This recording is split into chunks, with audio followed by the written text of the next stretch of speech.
Oke kawan-kawan, jumpa lagi dengan saya Ali di Basanao TV. Kali ini kita akan membincang satu tema yang mungkin menarik dibicarakan, dan kebetulan sudah hadir narasumber yang aktif mengamati persoalan-persoalan itu.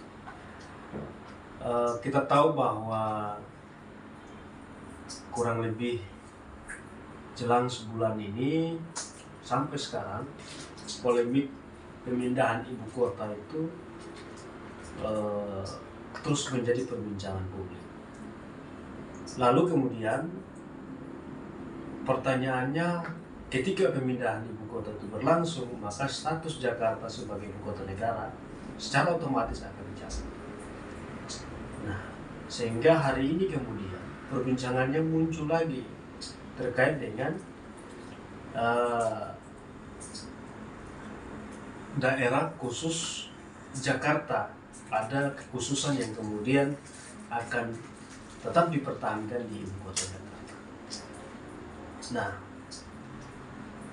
namun dalam proses perancangan undang-undang banyak kemudian poin-poin yang memantik kritik para kalangan, termasuk kalangan aktivis. Nah, hari ini saya sudah bersama Harso, salah seorang aktivis HMI sekaligus adalah praktisi hukum yang juga mengamati perkembangan tersebut, termasuk perkembangan yang sedang kita bahas tadi. Harso, bagaimana keadaan? Alhamdulillah baik. Oke Harso, sebelum kita mulai, barangkali kan ada yang mau penasaran, ini Harso ini siapa sih? Kan gitu.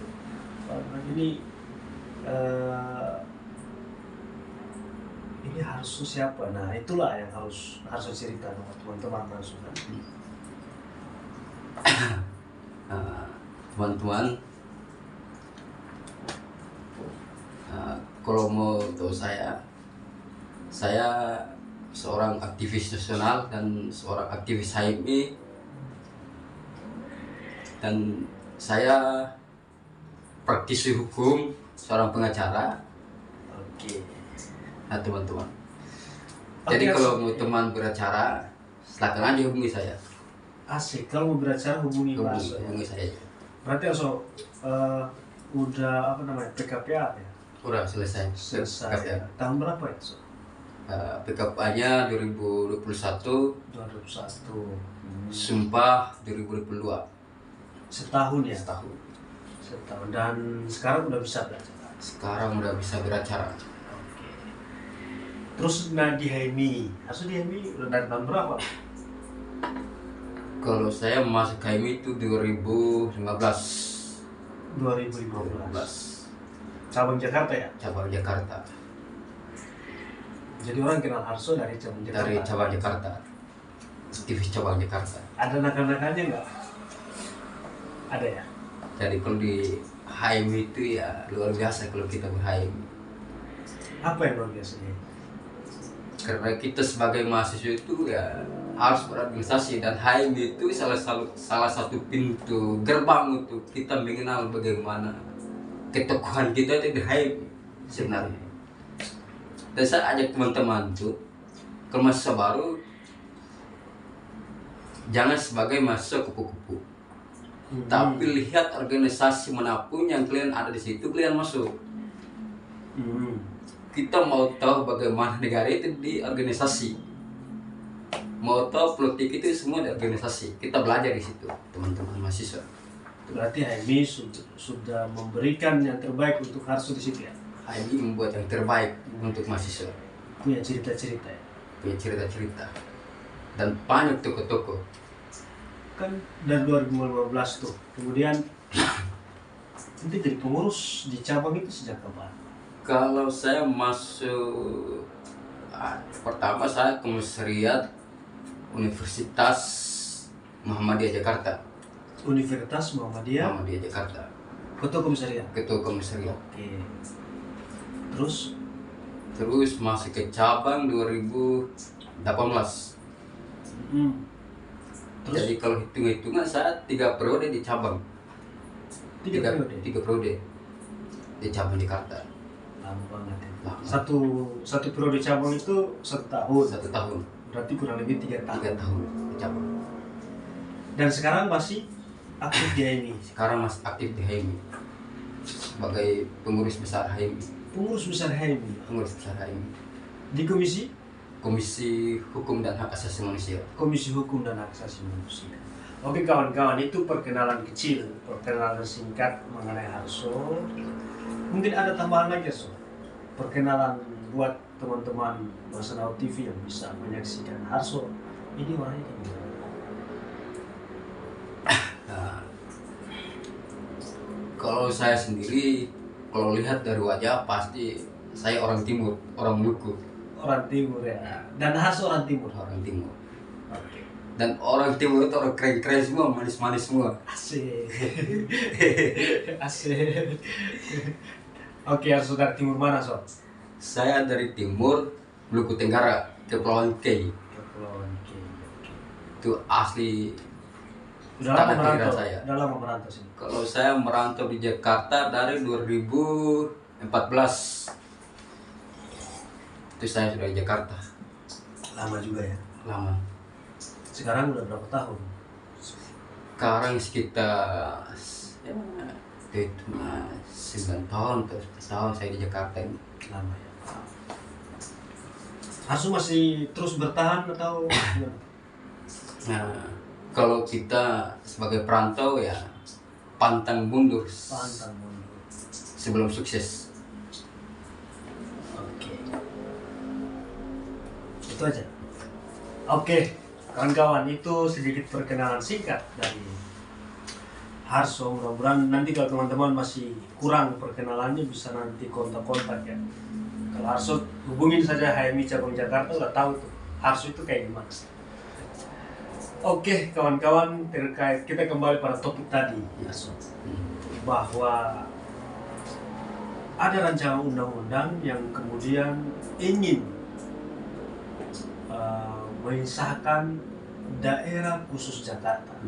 Dampak daripada pemindahan ibu kota negara dari Jakarta ke Kalimantan. Kemudian di satu sisi orang ingin mempertahankan status Jakarta ini sebagai daerah yang khusus. Mungkin terkait dengan perkembangan, cuman banyak sekali polemik di dalam ini. Ada yang bilang bahwa ini kemudian berubah juga pemilihan wali kotanya, pemilihan gubernur. Bahkan gubernur kemudian disebut sebagai orang yang ditunjuklah, dipilih dari orang dari presiden langsung. Nah, kekhususan sampai ke sedemikian rupa, kekhususan yang dimaksud di ibu kota Jakarta. Nah, Harso lihatnya kayak gimana? Kalau ya kita lihat dari pemindahan ibu kota ini, ibu kota ke Kalimantan, IKN. Cuma kalau saya lihat yang lebih fatal itu ada pasal yang membuat menariknya di situ. Itu pasal 10 ayat 2 itu yang buat menarik. Pasal 10 ayat 2. Pasal 10 ayat 2. Dan pasal 10 ayat 2 ini membuat itu dalam RUU ya? Dalam RUU. Oke. Itu salah ada berapa pasal itu? Ada satu pasal dan ayat 2 itu. Pasal 10 ayat 2. Dia menerangkan bahwa gubernur dipilih dan diangkat dan diberhentikan oleh presiden. Oke.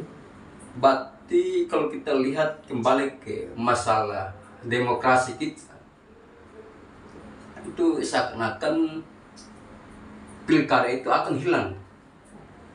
Dan cita-cita kita berdemokrasi, cita-cita reformasi itu akan hilang ketika undang-undang itu disahkan.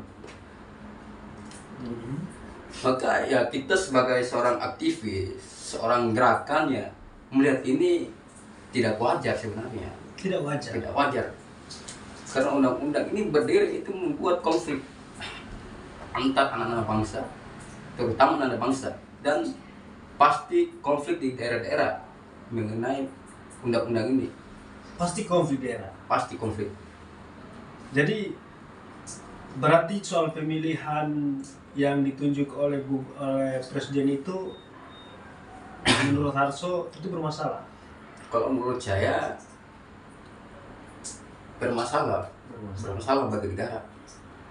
Dan kita harus kembali kepada konstitusi negara yang diterapkan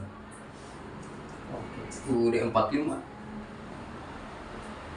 Jadi semua warga punya hak untuk berkonsisten di pilkada tersebut. Kalau undang-undang ini pasal 10 ayat 2 ini diterapkan, disahkan oleh Mahkamah Konstitusi, maka seakan-akan pemerintah ini membunuh demokrasi, membunuh dengan pelan-pelan. Salah satunya mengangkat pejabat daerah yang tidak dipilih oleh rakyat, maka hak rakyat itu akan hilang. Dan pasti kecemburuan antara anak-anak bangsa itu ada. Konflik pasti di mana-mana, konflik pasti di daerah. Itu yang kita kaji tentang pasal 10 ayat 2 itu. Apakah pasal 10 ayat 2 ini cuma dikaji sendiri atau di daerah-daerah lain juga? Kalau di DKJ sendiri, daerah khusus Jakarta, maka alhamdulillah. Tapi jangan sampai manuver ke daerah-daerah lain, seperti kecemburuan antara pasal ini. Karena ini dampak besar buat demokrasi kita. Dan kalau pasal ini disahkan, maka dampaknya luar biasa. Dampaknya pasti seluruh daerah dan membawa konflik antar anak bangsa. Terutama pasti presiden. Terutama presiden. Dia langsung nunjuk aja gitu. Dia langsung nunjuk. Dan itu kecemburuan besar. Itu yang kita kaji ya. Seharusnya jangan sampai pasal ini diambil. Dan masih banyak pasal-pasal yang lain tentang ibu kota, tentang penetapan ibu kota. Jadi ya kita sebagai anak bangsa ya kita menghidupkan demokrasi. Demokrasi bukan seperti yang di pasal 10 ayat 2 ini. Oke, so berarti dengan skema penunjukan langsung oleh presiden terkait dengan gubernur, maka secara langsung dia membunuh demokrasi. Gitu ya. Oke. Dan itu nggak boleh terjadi. Karena cita-cita reformasi itu untuk demokrasi. Kalau pasal ini disahkan, maka kita ini mengkhianati demokrasi sendiri. Oke.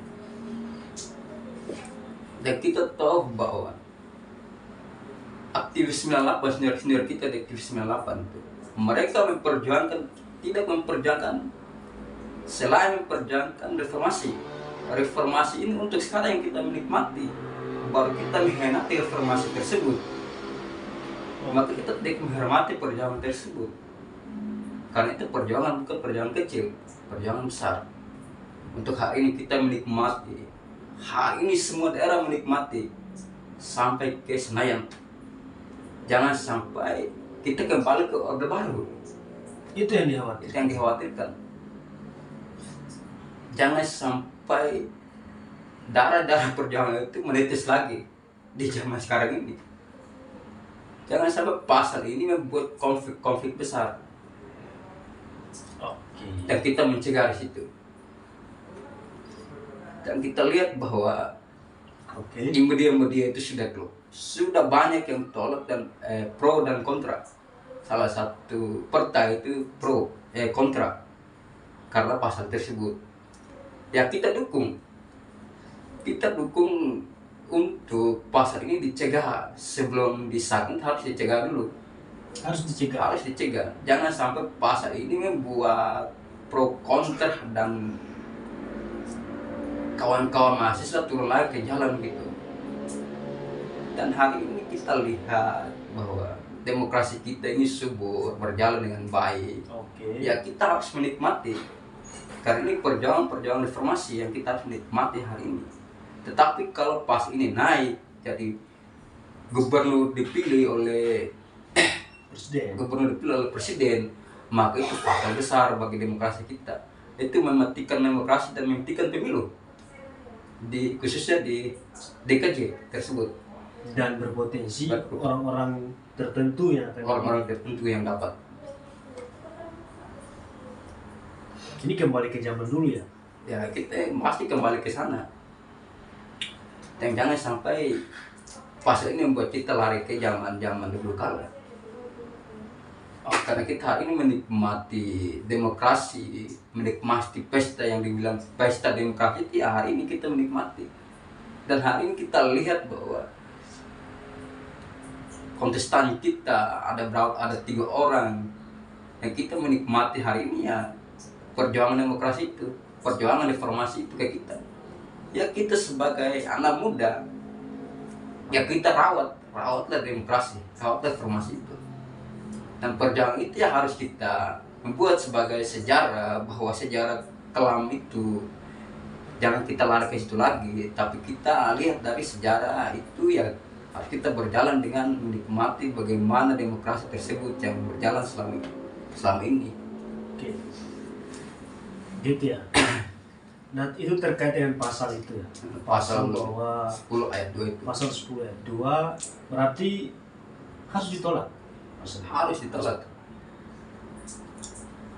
Terus ada yang bilang bahwa salah satu kekhususan itu ya.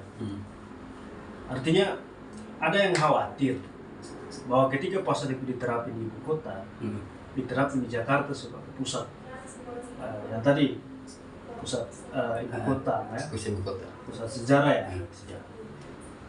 Bahwa ini akan berdampak pada wilayah-wilayah lain. Apakah harus juga melihatnya kayak gitu? Kalau pasal ini disahkan, maka akan dampak di daerah-daerah lain juga. Karena tadi faktor kecemburuan, masa di Jakarta sendiri, di Jakarta gubernur dipilih oleh presiden. Kok di daerah saya tidak? Oke, sekarang imajinasinya, saya mau giring imajinasinya harus. Seandainya kemudian seluruh gubernur itu ditunjuk langsung oleh presiden se-Indonesia, itu bagus nggak? Kalau seluruh gubernur Indonesia ditunjuk oleh presiden, kalau saya itu fatal besar itu. Fatal besar. Karena itu membunuh demokrasi. Lagi-lagi membunuh demokrasi. Lagi-lagi membunuh demokrasi. Karena kita anak bangsa ini punya hak dipilih dan memilih. Jangan sampai punya hak pilih dan memilih itu dibunuh begitu saja. Itu yang saya bilang, jangan sampai kita mengkhianati reformasi tersebut. Karena reformasi itu membuat kita bisa bergerak. Tanpa reformasi tidak ada yang namanya demokrasi. Oke, sekarang soal metode. Ada yang khawatir bahwa dengan pengeluaran pemilu, biaya pengeluaran pemilu yang begitu bombastis, pemilihan langsung sekarang sebagai salah satu solusi untuk menentukan pemimpin, ada yang kemudian mengatakan bahwa dengan skema penunjukan langsung ini bisa mengurangi biaya pemilu. Itu gimana tanggapannya? Kalau mengurangi biaya pemilu, kalau saya tentukan, karena itu demokrasi itu wajar-wajar saja. Berarti berapapun itu biaya, yang penting biaya ya. Demokrasi berjalan. Kalau mau jadi seorang pejabat daerah, pejabat negara, resikonya di situ. Dan uang itu yang dikeluarkan itu bukan untuk negara-negara lain juga, tapi buat anak bangsa sendiri. Ya kita sebutkan bahwa demokrasi dan pemilihan itu kan pesta pora buat anak bangsa. Setiap 5 tahun sekali itu pesta buat anak bangsa. Kalau kita sebutkan demokrasi, berarti itu pesta buat anak bangsa. Ya kita keluar itu ya buat anak bangsa, itu tidak apa-apa. Sebenarnya tidak apa-apa. Tapi kan soal siapapun ini kan kekhawatirannya jangan sampai monoton. Jangan sampai monoton bahwa nanti ini orang-orang presiden aja nih yang akan ditunjuk nih. Tapi kemudian ada pertanyaan, ada sebuah fenomena sekarang ini pemilu. Kalangan aktivis kemudian kalah saing dengan pengusaha, sehingga banyak kemudian posisi-posisi strategis di pemerintah seperti DPR maupun bupati atau gubernur maupun DPRD provinsi itu diisi oleh orang-orang pengusaha. Kelihatannya ada pertarungan yang hebat antara pengusaha dengan aktivis. Lagi-lagi aktivis untuk sekarang tidak berdaya dalam posisi. Artinya apa? Ini juga bisa dilihat sebenarnya demokrasi kita ini mau kemana sih? Kok bisa sekarang dinikmatin oleh pengusaha? Apakah karena dia bisa bayar suara atau gimana? Ataukah karena aktivis nggak punya duit? Emang harus setiap pemilihan harus diukur dengan keuangan? Nah, harus lihatnya kayak gimana? Ini demokrasi sudah jalan, pemilu langsung. Berharap bahwa ini akan melahirkan pemimpin yang berkualitas. Tapi lagi-lagi yang ada kayak sekarang, politik uang, harus kan tahu masih banyak. Suap-suapan masih banyak. Bahkan rakyat bilang masih nunggu apa? Nunggu apa? Apalagi hari H apa? Serangan fajar kan? Bagi-bagi kue. Bagi-bagi kue. Jadi ada yang bilang ambil aja duitnya, jangan pilih dia. Kan itu jadi budaya kita sekarang.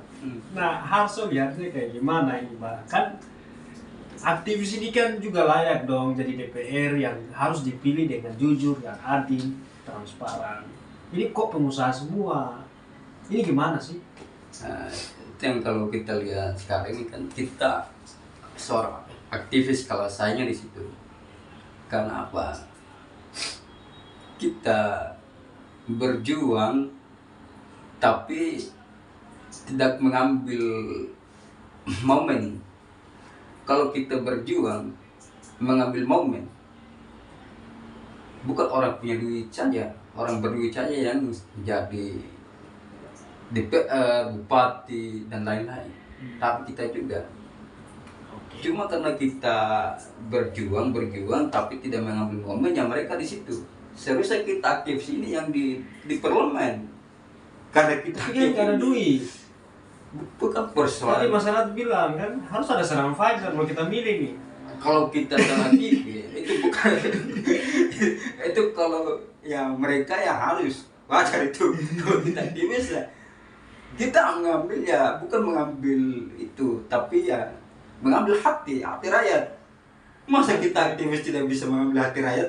Cuma pengusaha bisa mengambil hati rakyat. Tapi kan pengusaha udah kasih dia duit. Dia udah mikir tuh, biar kita rayu juga kan udah mikir tuh. Jadi gimana tuh? Iya, kita cegahnya di situ. Ya, kita cegah itu ya jangan sampai politik ini politik uang itu. Jangan sampai ya kita bilang pesta pora dengan demokrasi ya demokrasi duit. Bukan, jangan sampai itu. Ya kita sebagai mahasiswa, sebagai aktivis kita harus mencegah.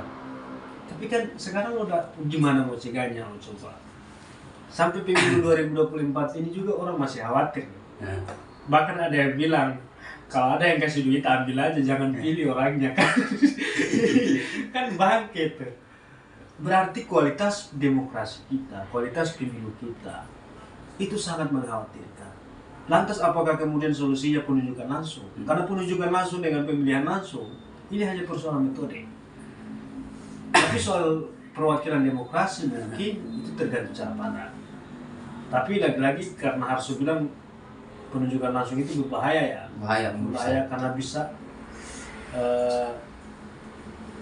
akan ditunjuk orang presiden semua ya, bukan repot.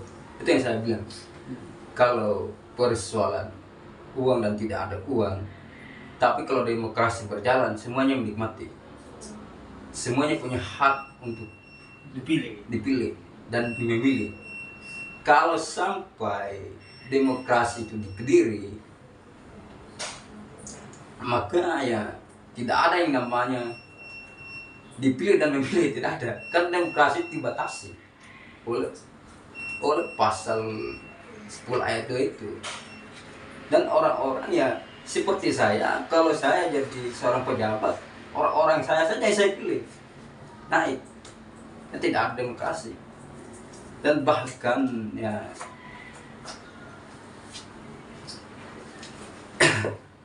bahkan negara-negara kita negara besar, tapi kalau seperti ini kan ya bukan, kalau kita bilang negara besar pun ya karena demokrasi ya dihilangkan gitu. Maka kita susah juga bilang negara kita negara besar dan negara demokrasi. Oke. Dengan pasal ini, yang kita harapkan jangan sampai pasal ini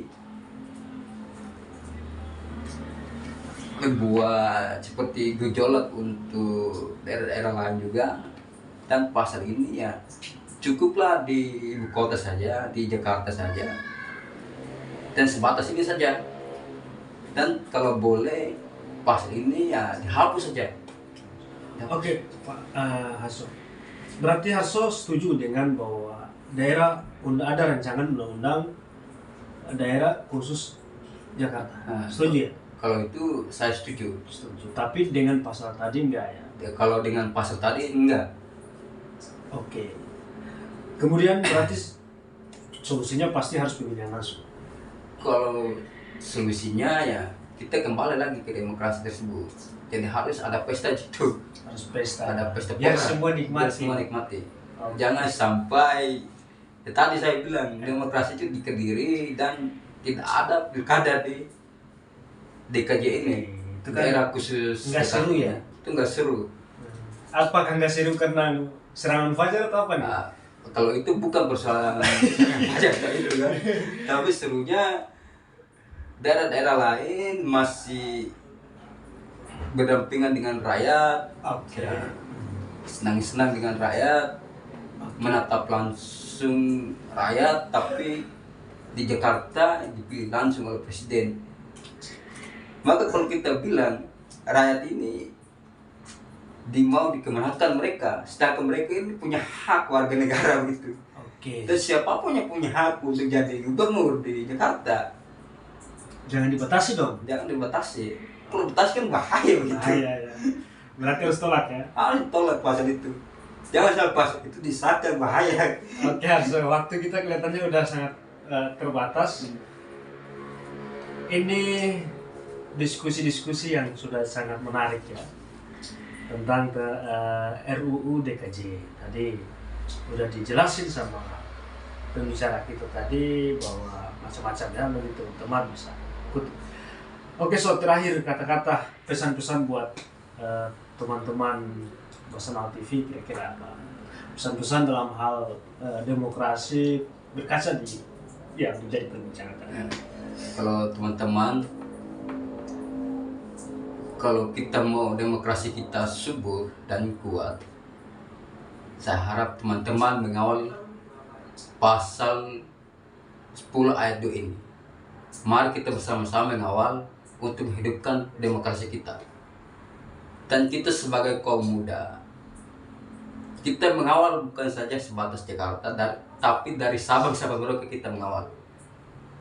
Apalagi kita seorang aktivis, kita harus berdiri di tengah-tengah rakyat untuk menyuarakan suara-suara rakyat yang ditindas oleh siapapun, kawan-kawan. Itu saja. Oke, itu aja. Ya. Oke, so makasih sudah hadir di Basenal TV. Terima kasih banyak.